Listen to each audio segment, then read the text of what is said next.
Graças a Deus. Que a paz do Senhor seja com todos. Amém, meus irmãos. Fique em pé mais uma vez. Pega a sua Bíblia. 1 Coríntios capítulo 15, meus irmãos.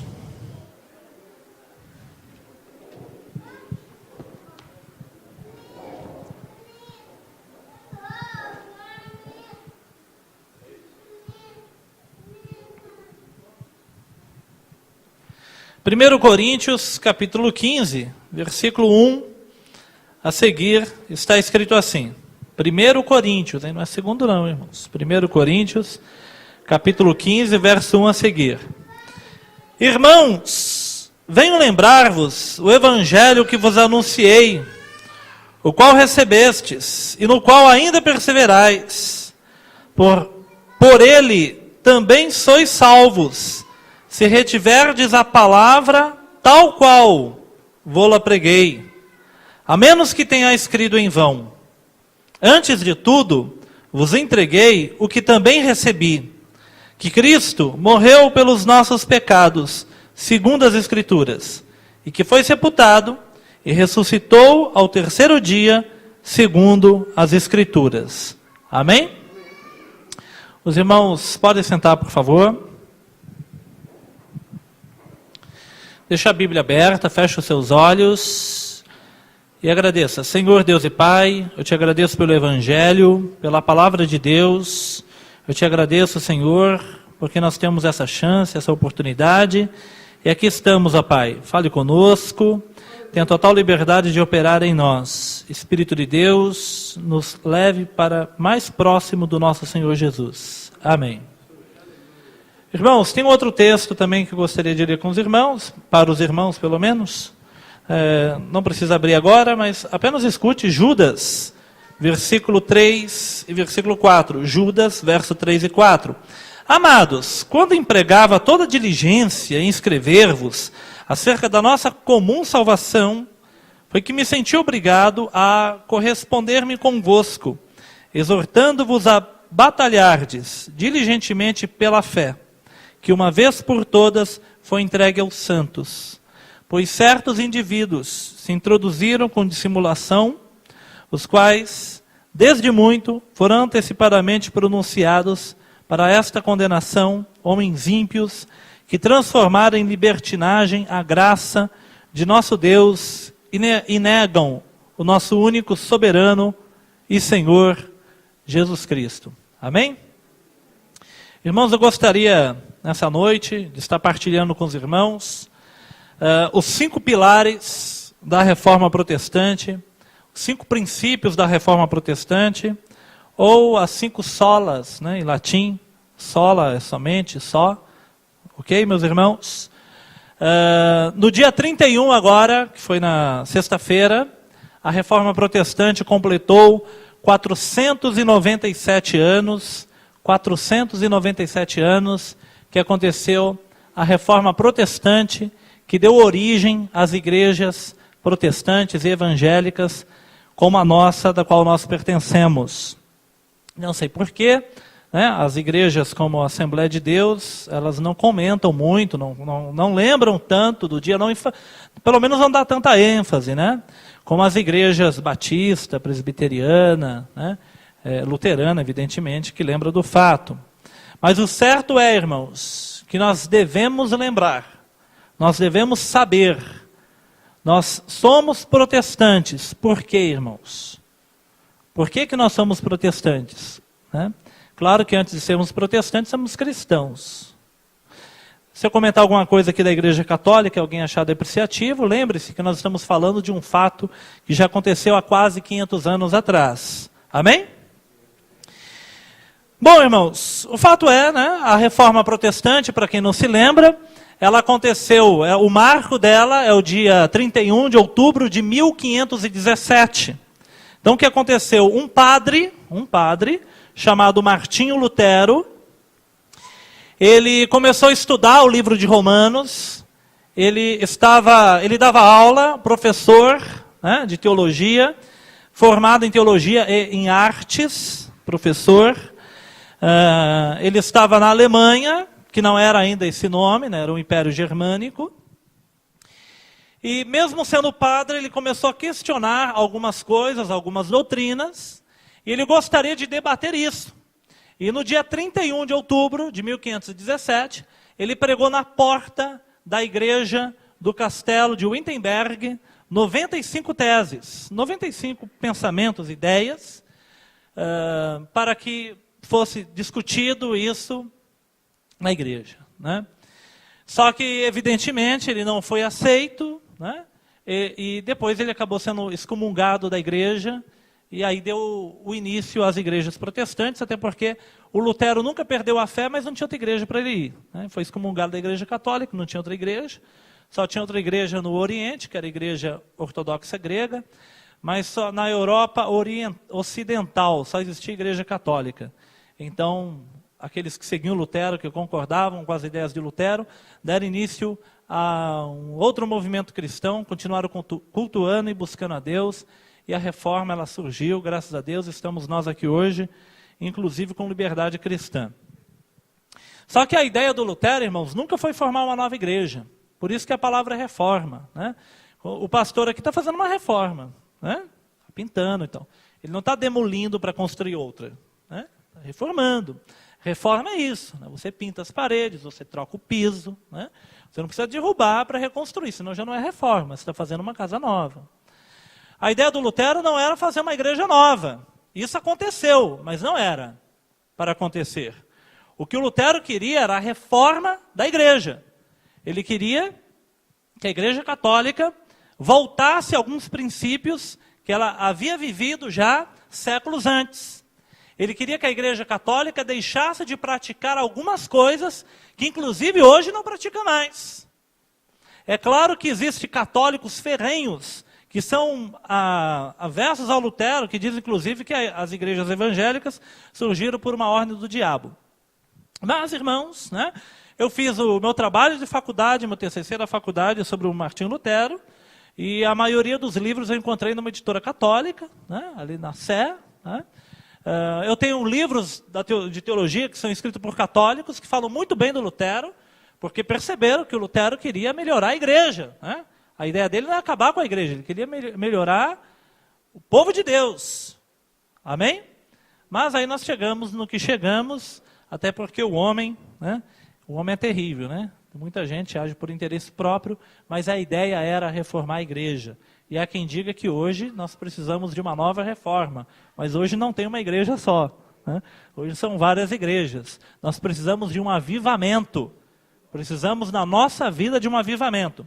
Então, irmãos, a ideia aqui não é pregar a reforma. Somos filhos da reforma, mas a ideia é pregar a palavra de Deus. Os princípios que a reforma protestante se fiou, se firmou, se baseou para que desse origem e segmento a um novo movimento que buscasse a Deus da forma como entendia ser da igreja primitiva. Amém? Então existem 5 pontos da reforma, 5 bases da reforma, 5 somente, só isso, da reforma, e é o que nós vamos falar. O primeiro somente da reforma protestante foi somente as escrituras sagradas, somente a Bíblia, somente a palavra de Deus.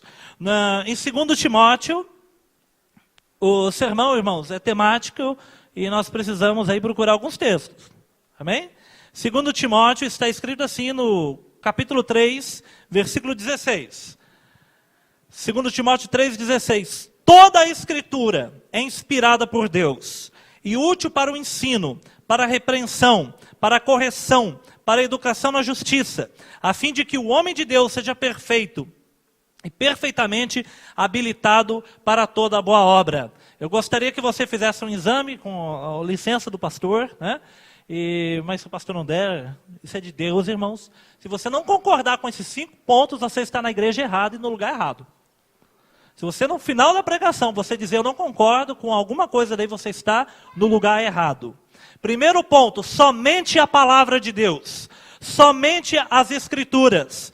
O que a reforma queria dizer com isso? Primeiro, irmãos, vamos pensar como era antes da reforma protestante ou naquele momento.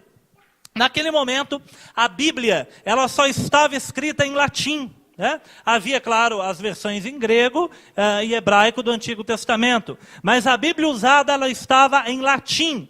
E o povo alemão não falava mais o latim que foi a língua predominante da época do Império Romano. Eu estou falando de 1517, e o Império Romano foi destruído no ano de 465, 67, com as invasões germânicas. Então são quase 1000 anos de espaço, e o latim ele foi se misturando com as línguas locais, e foi dando origem a outros idiomas, né? E aí o latim já não era mais falado. O latim era a língua do clero, era a língua falada pelos teólogos, pelos padres, que ainda escreviam, que ainda usavam os textos em latim. Só que a maior parte da população não sabia latim, né? Muito menos tinha educação no sentido de ler e de conhecer escrituras.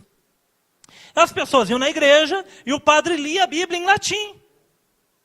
Mas ninguém conseguia compreender. Por isso que os desenhos, as imagens, como a da Capela Sistina, né, elas eram tão importantes nos vitrais, as pinturas nas igrejas, porque muita gente conseguia compreender alguma coisa da Bíblia por aquilo. Porque ali é como uma história em quadrinho. As pessoas viam aquilo e entendiam alguma coisa, ou lembravam de alguma coisa. Porque não é igual hoje que a gente acha a Bíblia em qualquer lugar. Né?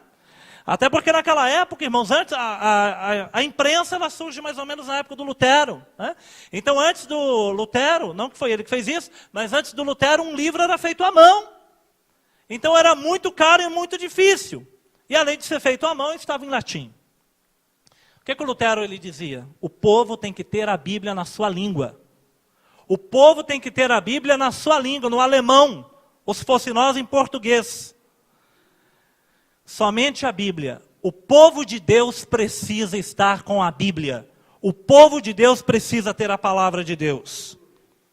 Naquela época do Lutero, a igreja, que era a igreja católica, ela tinha por base para doutrinar e para dizer o que era verdade, pelo menos 4 coisas. Se baseavam na Bíblia, mas também se baseavam na tradição, né?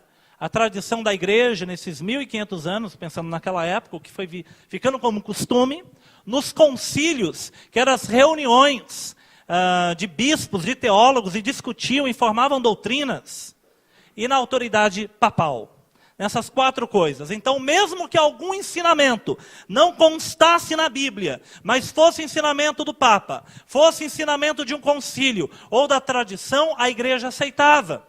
Por exemplo, as doutrinas como purgatório, as doutrinas como oração e intercessão pelos que já morreram, a missa, ou também salvação pelas obras, ou ainda a Assunção de Maria, porque na Igreja Católica a doutrina está posta que Maria não morreu, mas ela foi assunta, ela subiu ao céu. Porém a Bíblia não tem essa passagem, nada diz sobre purgatório ou da Assunção de Maria. Mas isso foi colocado em concílio, e uma vez posto em concílio, aceito estava pela Igreja. E o Lutero e os reformadores diziam que não, que tudo aquilo que estivesse fora da palavra de Deus deveria ser rejeitado, porque somente a Escritura é a base da fé, somente a palavra de Deus é o paradigma, é o modelo, é aquilo que nos direciona para Deus, é aquilo que nos mostra a verdade, somente a palavra de Deus, somente as Escrituras. Irmãos, a palavra de Deus, revelada nas Escrituras, ela é a nossa base de fé e de vida. A Igreja Católica acreditava e ainda acredita na questão da infabilidade papal. O que significa essa doutrina que é chamada infabilidade papal? Significa que o Papa não erra, o Papa não falha no que ele diz. Não a pessoa, como por exemplo hoje o Francisco I, mas o Papa. Enquanto ele está investido, a partir do momento que ele se tornou Papa, ele é infalível. Antes ele era falível, mas a partir do momento que ele passou a ser Papa, se torna infalível. Vamos supor que no próximo concílio, né, Dom Marcos se tornasse o Papa, né, a partir daquele momento seria infalível. Antes não. Inclusive o Papa Bento XVI, ele escreveu alguns textos que não haviam sido publicados. E foram publicados somente depois que ele passou o cargo a outro Papa. E aí a igreja entrou numa discussão para saber, aquele documento é infalível ou é falível? e determinaram que é falível, porque ele quando foi publicado ele já não era mais Papa. Né? Então, uma vez ensinado que o Papa ensine alguma coisa, mesmo que seja diferente da Bíblia, é infalível, de acordo com uma das bases, um dos pilares da Igreja Católica. Mas os reformadores diziam que não. E veja bem, Lutero era padre, então havia muitos padres, havia muitos bispos que concordavam com ele. Já antes da Reforma Protestante, 100 anos antes, um homem chamado John Hus, ele foi queimado vivo, e ele era padre também, ele defendia ideias semelhantes. Na Itália também, Jerônimo de Savonarola também fez pregações semelhantes, mas foi queimado também. Nós temos na Inglaterra um homem chamado John Wycliffe, a chamada Estrela da Manhã, que traduziu para o povo inglês a Bíblia também, e também foi perseguido pela Igreja Católica, mas também era sacerdote católico. Então, na verdade, nós temos o alto clero se opondo a pessoas, muitas delas do baixo clero, mas que já tinham sede e buscavam a palavra de Deus. Irmãos, a Bíblia, andar com a Bíblia é marca de protestante. Amém? Amém? E está acontecendo uma volta na Igreja Católica à palavra de Deus. Né? Eu fui no encontro com um padre, o ano retrasado, o Moisés foi comigo, né? Não sei se foi o dia que o pastor foi. Convidei alguns colegas, né? Até eu me apresentei como da Assembleia de Deus, ele ficou muito feliz, a gente conversou. Um ensino muito interessante, mas existe um chamado hoje da Igreja Católica para voltar a ler a Bíblia. Mas você encontrar alguém aí na rua com a Bíblia na mão, você pode apostar 90% de chance dele ser crente. Não é isso? Pelo menos era algum tempo atrás. Né? Pelo menos era. Ultimamente tem mudado um pouco. Né? Eu não vou nem pedir para quem está com a Bíblia levantar a mão, né? Porque corre o risco, não quero envergonhar ninguém. Talvez você não esteja com a sua Bíblia hoje. Né? Mas, irmãos, andar com a Bíblia era a marca do protestante. É a marca. Aqui é um ponto, irmãos, que não importa se é católico ou se é evangélico, se é da Assembleia ou da Batista. Andar com a Bíblia tem que ser a marca de todo cristão, porque a Bíblia é a palavra de Deus. Como que você tem a palavra de Deus na sua casa e você não a lê, você não medita, você não busca conhecer, se ela é a palavra de Deus para você? Se eu falasse para você, olha, acabou de chegar um e-mail para você, e foi Deus que mandou. Tenho certeza que você chegasse em casa, você nem ia trocar de roupa. Você ia chegar já abrindo o computador, os meninos ali já iam abrindo o celular, não ia nem respeitar o que o pastor disse, né? Já ia procurar o e-mail, Deus me mandou um e-mail, o que Deus disse? Gente, você tem a palavra de Deus, dada está. Mas o quanto nós a buscamos, o quanto nós a queremos conhecer. E hoje, em 1996, um concílio, uma reunião, seja lá o nome que se der, na Suíça, em Genebra, reuniu alguns líderes das igrejas evangélicas protestantes, e eles reafirmaram esses 5 pontos que eu estou falando, preocupados com o andar das igrejas evangélicas hoje, que têm abandonado a Bíblia. Né? Hoje nós temos uma erosão, uma queda, que foi isso que eles disseram, da autoridade da palavra de Deus. A igreja tem sido influenciada mais pela cultura do que pela Bíblia, de modo geral, irmãos. Né? Não me refiro exclusivamente a essa igreja, a esta também, se nossa palavra não estaria aqui hoje. Né? Mas digo de modo geral, né? Talvez um pouco mais, um pouco menos. As igrejas têm sido influenciadas por estratégias de marketing, tem sido influenciada no conteúdo de suas músicas, que nem se busca saber se ela é biblicamente correta ou não. As formas de culto, as formas litúrgicas. Minimamente, irmãos, né, a Bíblia direciona algumas coisas. Né? Independente se você tem que cantar hino da harpa, tem que orar primeiro, tem que levantar a mão, tem que ficar de joelho, a Bíblia não se preocupa com isso. Né? Mas algumas coisas sim. E nós temos algumas formas de culto que ela é contrariamente errônea, errada e não está de acordo com a palavra de Deus. Campanhas invocando prosperidade e dinheiro. E campanhas invocando aquilo que é o bem terrestre, que não fala da salvação, que não fala do plano de Deus, que não nos apresenta Jesus tal como Ele é. Essa forma de culto deturpa a palavra de Deus, porque nem aponta para ela e muito menos a usa. Como uma igreja na Argentina que colocou um boneco gigante de isopor e disse, você vai pegar a pedra da vitória e vai derrubar o gigante da sua vida. É claro que a pedra era paga. Claro que a pedra era paga. Né? Então, quando eu digo, é nesse sentido. Né? São igrejas tradicionais, igrejas pentecostais e igrejas neopentecostais, que muitas vezes em seus cultos tem algumas coisas que, se você observar, nós falamos, mas por quê? Né? Com base na palavra de Deus. Será que está certo? A nossa base é a palavra de Deus, irmãos. Regimento de igreja, palavra de pastor, é tudo abaixo da palavra de Deus. Né? Por que eu não posso pregar aqui hoje de barba? Se é o costume da igreja, tudo bem. Né? Mas à luz da palavra de Deus, não tem nada, irmãos. À luz do evangelho não tem nada. Claro que se é costume da igreja, a gente respeita. Né? Eu já fui de uma igreja que, né, um chá de bebê igual ontem, não pode de jeito nenhum. Né? Já fui de uma igreja que até a gravata eles mediam o tamanho. Eu não concordo, não vou ficar lá brigando? Eu não, vim para cá. Não é, irmãos?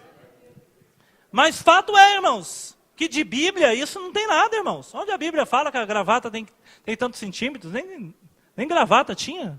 Né?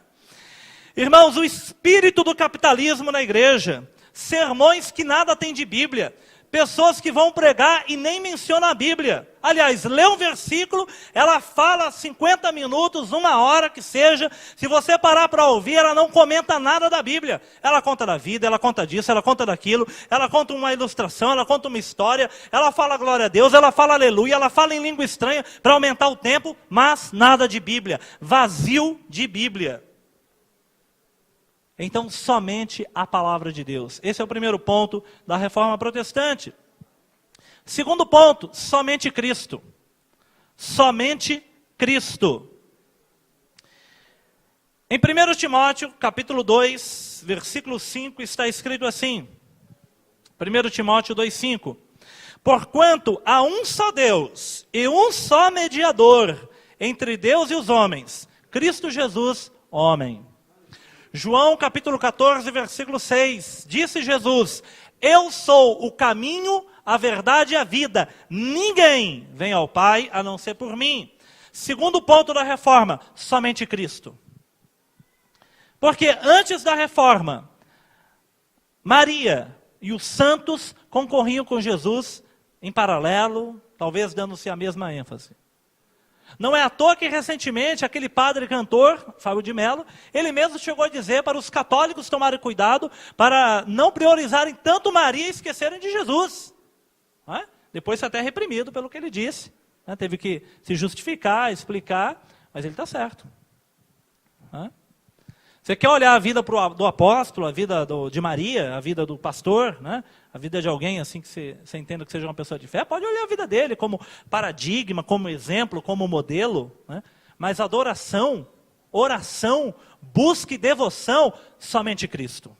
Somente Jesus. Porque como está escrito, entre Deus e os homens, entre Deus e você, só existe um mediador, Jesus Cristo, homem. O Papa é chamado de pontífice, esse é um dos títulos do Papa. A palavra pontífice é uma palavra latina que significa ponte, ponte. Ou seja, como se o Papa ele fosse a ponte entre Deus e os homens. Porque o Papa é dito como o representante de Deus na terra. O representante maior de Deus na terra. Então ele é o pontífice, a ponte entre Deus e os homens. Mas a Bíblia afirma que o pontífice, a única ponte entre Deus e os homens, se chama Jesus Cristo, homem. Por que Jesus Cristo, homem? Porque aquilo que te dá acesso a Deus foi feito por Jesus enquanto na sua vida humana.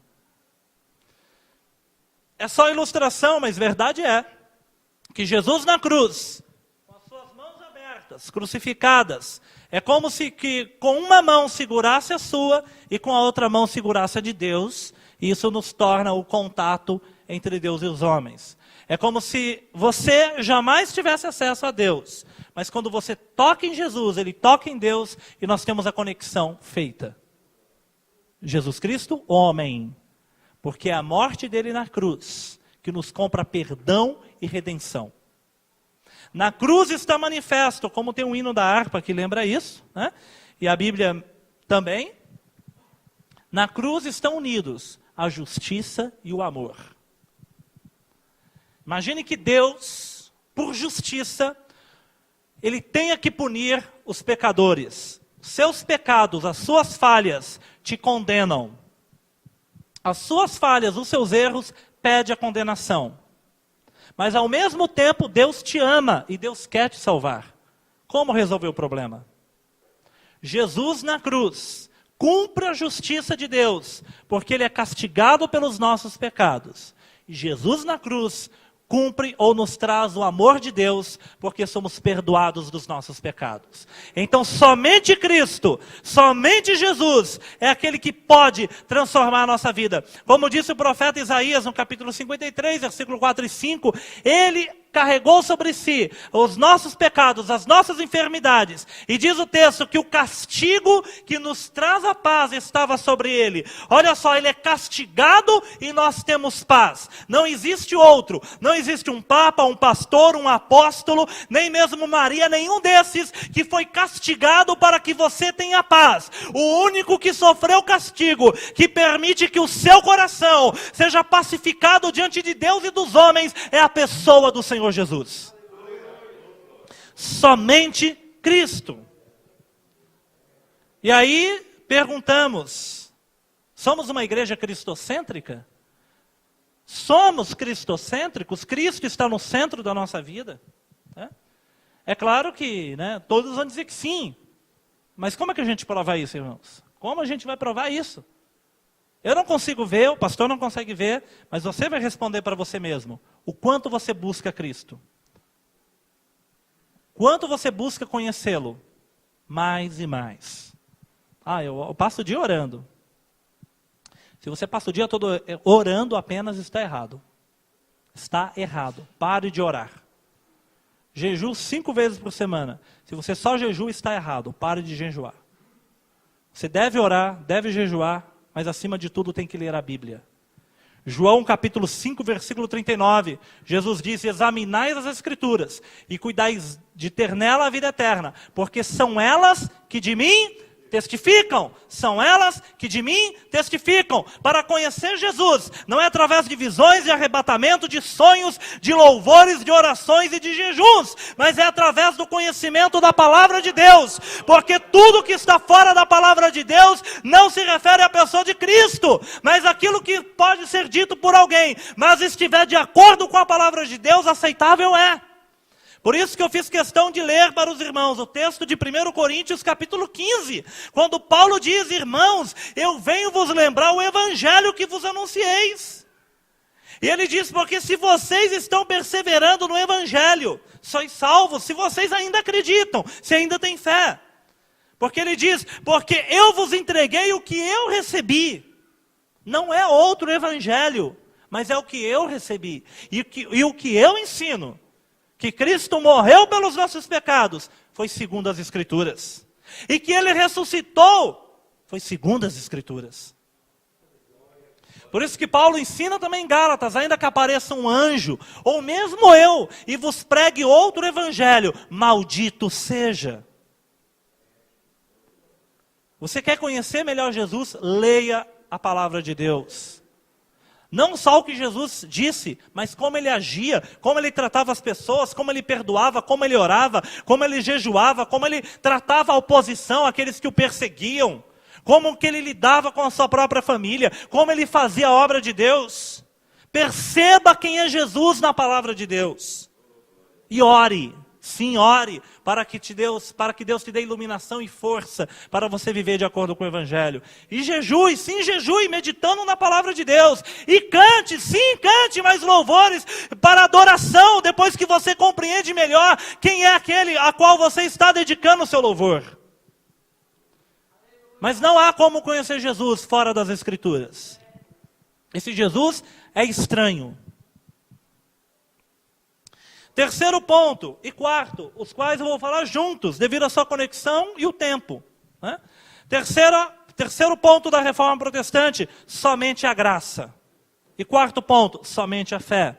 Somente a graça, somente a fé. Somente a graça, somente a fé. No livro de Efésios, capítulo 2, Efésios, capítulo 2, versículo 1 a seguir. Escrito está, irmãos: Ele vos deu vida, estando vós mortos nos vossos delitos e pecados, nos quais andastes outrora, segundo o curso deste mundo, segundo o príncipe da potestade do ar, do espírito que agora atua nos filhos da desobediência,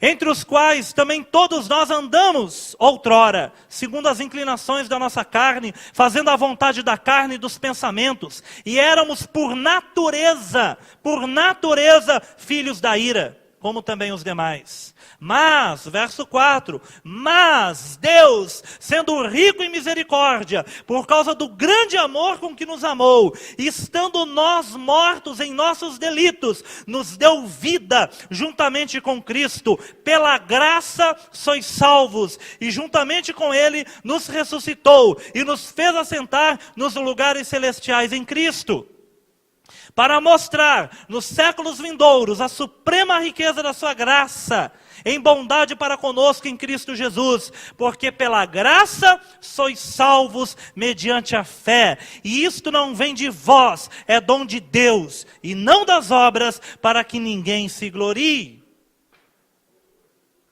Pois somos feitura dele, criados em Cristo Jesus, para boas obras, as quais Deus de antemão preparou para que andássemos nela. Antes da reforma ou durante a reforma, se acreditava numa salvação meritória, uma salvação por méritos, por obras. A igreja ensinava algo como, se você no final, Deus pesasse as suas boas obras e as obras ruins, né? Se há uma inclinação maior para boas obras, você será salvo. Mas se há uma inclinação mais, o peso maior está nas obras ruins, você estará condenado. Ou a igreja ensinava também a compra do perdão, naquela época, tá, irmãos? Hoje não se faz isso. Mas a igreja vendia indulgências, que era um documento. O bispo chegava na cidade e dizia: vocês pecadores estão condenados ao inferno se não se arrependerem, se não forem salvos. Se não forem perdoados, vocês não serão salvos e irão para o inferno. Mas não se preocupe que eu vos trago um documento que, se você comprar, todos os seus pecados estão perdoados. E aí vendia um documento escrito que a pessoa estava perdoada, que é chamada indulgência. Dinheiro que foi usado para a construção de uma das igrejas mais ricas do mundo, que é a igreja de São Pedro. É uma igreja linda, muitas coisas de ouro, uma obra de arte incrível, né? É uma igreja que, olha, irmão, a gente critica, eu critico também, tá? O Templo de Salomão, acho um absurdo também, mas a igreja de São Pedro é muito mais rica que esse Templo de Salomão, da Igreja Universal, e foi feita com dinheiro de indulgência, né? Feita com dinheiro de indulgência, da mesma forma que o Macedo faz, né? A Igreja Católica fez. A diferença é que o Macedo vende um lugar na terra, e o Papa, na época, vendia um lugar no céu. A diferença é só essa, né? Se o Lutero aparecesse hoje, ia pregar as teses na porta das igrejas evangélicas. Porque naquela época a igreja católica vendia um terreno no céu, um lugar no céu. Hoje as igrejas evangélicas, ditas evangélicas, elas te vendem através de uma oferta, de uma contribuição, um lugar na terra. Eu já fui numa igreja que o pregador dizia assim: hora da oferta. A oferta é uma semente, então se você der R$5, vai nascer uma árvore de R$5 na sua vida. Se você der 50 centavos, vai nascer uma árvore de 50 centavos. Mas se você der 100, vai nascer uma árvore de 100. Qual árvore você quer? Já fui em igreja que fazia uma fila de 50, fila de 100, fila de 20 para orar. Claro, quem dava moeda não recebia oração, não ia receber a bênção. Mas tinha uma fila segregada. Quem deu 100, fazia uma fila. Quem deu 50, outra fila. A fila do 100 separa do 50, porque quem deu 100 vai ganhar mais bênção. Então vende um lugar na terra. Então, igreja protestante, irmãos, igreja protestante, muitos guardam a fé, mas nem todos. Hoje vende-se um lugar na terra, né? Vende-se coisas na terra. Eu nem vou falar mais, irmãos, porque o tempo não dá e são muitas histórias que só servem para nos deixar tristes, nesse sentido, né, irmãos? Mas a salvação, ela é por graça. A igreja na época, através das indulgências, vendia o perdão. Havia a ideia do purgatório, que a pessoa morreu, não foi nem para o céu nem para o inferno, está lá purgando, sendo purificada, e você deveria interceder junto a santos, a Maria, a Jesus, para aquela pessoa sair de lá. Você participava da salvação de outro. Havia também a ideia que você poderia comprar relíquias. Você comprava ossos dos apóstolos, pedaços da madeira da cruz, espinho da coroa de Jesus, palha da manjedoura, pregos que foi usado na cruz, e até mesmo leite de Maria era vendido. Que dizia que de forma misteriosa e milagrosa foi guardado em algum relicário, né? E o leite de Maria que amamentou Jesus estava lá, e achava-se que era um objeto poderoso, né? Para se proteger, e por aí vai. Isso é idolatria? É. Quando você cola um Salmo 91 na sua porta, no seu carro, também é idolatria. Quando você acha que você andar com a Bíblia está mais protegido, você está idolatrando também, né? Tudo isso é idolatria, né? Não é o objeto, irmãos. Andar com o objeto pode me levar para o inferno. A palavra de Deus é a palavra de Deus quando eu absorvo para a minha vida, quando eu a carrego no coração, na minha vida e prática. Andar só com a Bíblia, irmãos, não vai fazer diferença nenhuma. Até aquelas lojas que vendem aparelhos de objetos para usos de religiões afro, né? Umbanda, quimbanda, essas coisas do tipo assim, eles vendem Salmo 91 também, sabia disso? Tem gente que acha que coloca o Salmo 91 na porta e nem o demônio vem me pegar. Eu tenho uma conhecida que já trabalhou numa loja assim, e eles vendiam o Salmo 91. Né? Irmãos, Deus tem que estar por dentro, não é por fora. A palavra de Deus tem que habitar em você. Irmãos, a graça significa o favor imerecido, aquilo que você não merece. Ninguém é salvo por merecer. Eu ia fazer a pergunta, mas agora que eu já falei, nem ainda mais. Mas diga a verdade, se eu te perguntasse há pouco, por que você é salvo? O que você iria dizer? Se eu perguntasse para você há pouco, por que você é aceitável no reino de Deus, o que você iria dizer? Eu tenho alunos do sexto ano, que é a antiga quinta série, que foram fazer um trabalho de evangelização, sendo a Igreja Batista, e perguntavam para as pessoas, o que te faz ser aceitável no reino de Deus? E a maioria das pessoas diziam, eu sou uma boa pessoa, eu sou uma pessoa honesta, eu sou uma pessoa verdadeira. Todos mencionando obras. Ninguém é salvo por obras. A Bíblia diz que a sua melhor obra diante de Deus é trapo e imundícia. Se você se acha melhor porque você nunca adulterou, nunca matou, nunca roubou, nunca cometeu um crime grave, e isso te dá crédito diante de Deus, você está redondamente enganado. O único crédito nosso diante de Deus é a pessoa do Senhor Jesus. No livro de Colossenses está escrito que lá na cruz estava cravado o escrito de dívidas, e que agora estamos perdoados porque Ele morreu por nós. Romanos capítulo 3, versículo 21. Mas agora, sem lei, se manifestou a justiça de Deus, testemunhada pela lei e pelos profetas. Justiça de Deus mediante a fé em Jesus Cristo, para todos e sobre todos os que creem, porque não há distinção, pois todos pecaram e distantes estão e carecem da glória de Deus. Todos pecaram, você, eu e todo mundo. O maníaco, o ladrão, o assassino, o padre, o pastor, o apóstolo, todos pecaram e carecem da glória de Deus. Todos. O Lutero, ele tinha medo da palavra justiça. A vida dele mudou quando ele estudou Romanos. Ele entendia que justiça, ele se via como pecador, como um injusto. E ele achava que a justiça trazia a ira de Deus sobre a vida dele. Ele está certo. Ser justo diante de Deus, não estou falando ser justo diante de mim. Você pode olhar e falar assim, diante dele eu sou justo. Eu, dentro do que ele faz, conheço fulano lá da vizinhança, do serviço, né? Conheço fulano. Eu, diante dele, eu sou santo. Estou falando diante dele, estou falando diante de Deus. Diante de Deus. Lutero sentia que a ira de Deus o olhava com rigor e ira. Até que estudando Romanos, ele percebeu que a justiça de Deus não é a invocação da ira de Deus, senão é o perdão de Deus nas nossas vidas. Porque como está escrito aqui, Romanos 3, versículo 24, olha só, sendo justificados gratuitamente, por graça, por sua graça, mediante a redenção que é em Cristo Jesus, a quem Deus propôs no seu sangue, para a propiciação mediante a fé, pela manifestação, para manifestar a justiça. Por ter Deus, na sua tolerância, deixados impunes os pecados anteriormente cometidos, tendo em vista a manifestação da justiça no tempo presente, para ele ser justo, ele é justo e justificador daqueles que têm fé em Jesus. Somente a fé, somente a graça.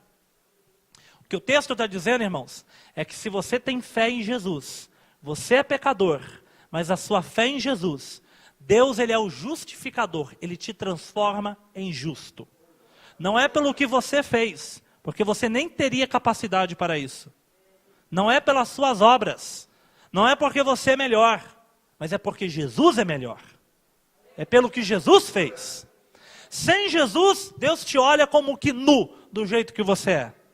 Com Jesus, Deus te olha diferente.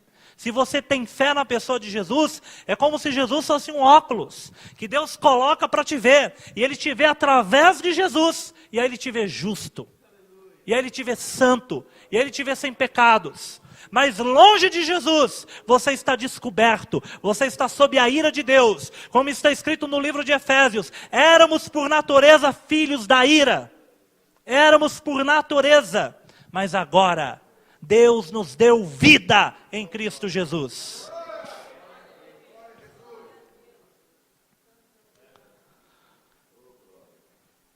Irmãos, uma ilustração, não sei se é verdade, mas tem uma história que diz sobre o próprio Lutero que eu quero compartilhar com os irmãos. Sabemos que em 500 anos surgiu muitas histórias, não sei até que ponto é verdade ou não, mas serve para ilustrar uma verdade. Então vou contar. Diz que certa vez o Lutero teve uma visão do diabo, e o diabo chegava para Lutero e trazia um rolo enorme, um pergaminho. E o diabo disse: "O que é isso, Satanás?" Ele abria e dizia: "Aqui estão escritos todos os seus pecados." E estava escrito por dentro e por fora. E o Lutero olhou, no momento ele, como estarrecido, ele perguntou: "São só estes?" E o diabo disse: "Não, há outro." O diabo foi e trouxe outro rolo. E o Lutero conferia, ele abria e lia. E ele dizia, e ele começou a lembrar: eu cometi todos esses pecados. Pecados que ele tinha esquecido. E ele disse para Satanás: ainda há outro? Ele diz: há mais um. E voltou com o terceiro rolo e abriu, e Lutero foi olhando e falou: eu reconheço, eu fiz todos esses pecados. Há mais algum? E o diabo disse: não, não há mais nenhum. E o Lutero pegou a caneta, ele mergulhou na tinta. E ele pegou os rolos e ele escreveu o que está em 1 João capítulo 1, versículo 7.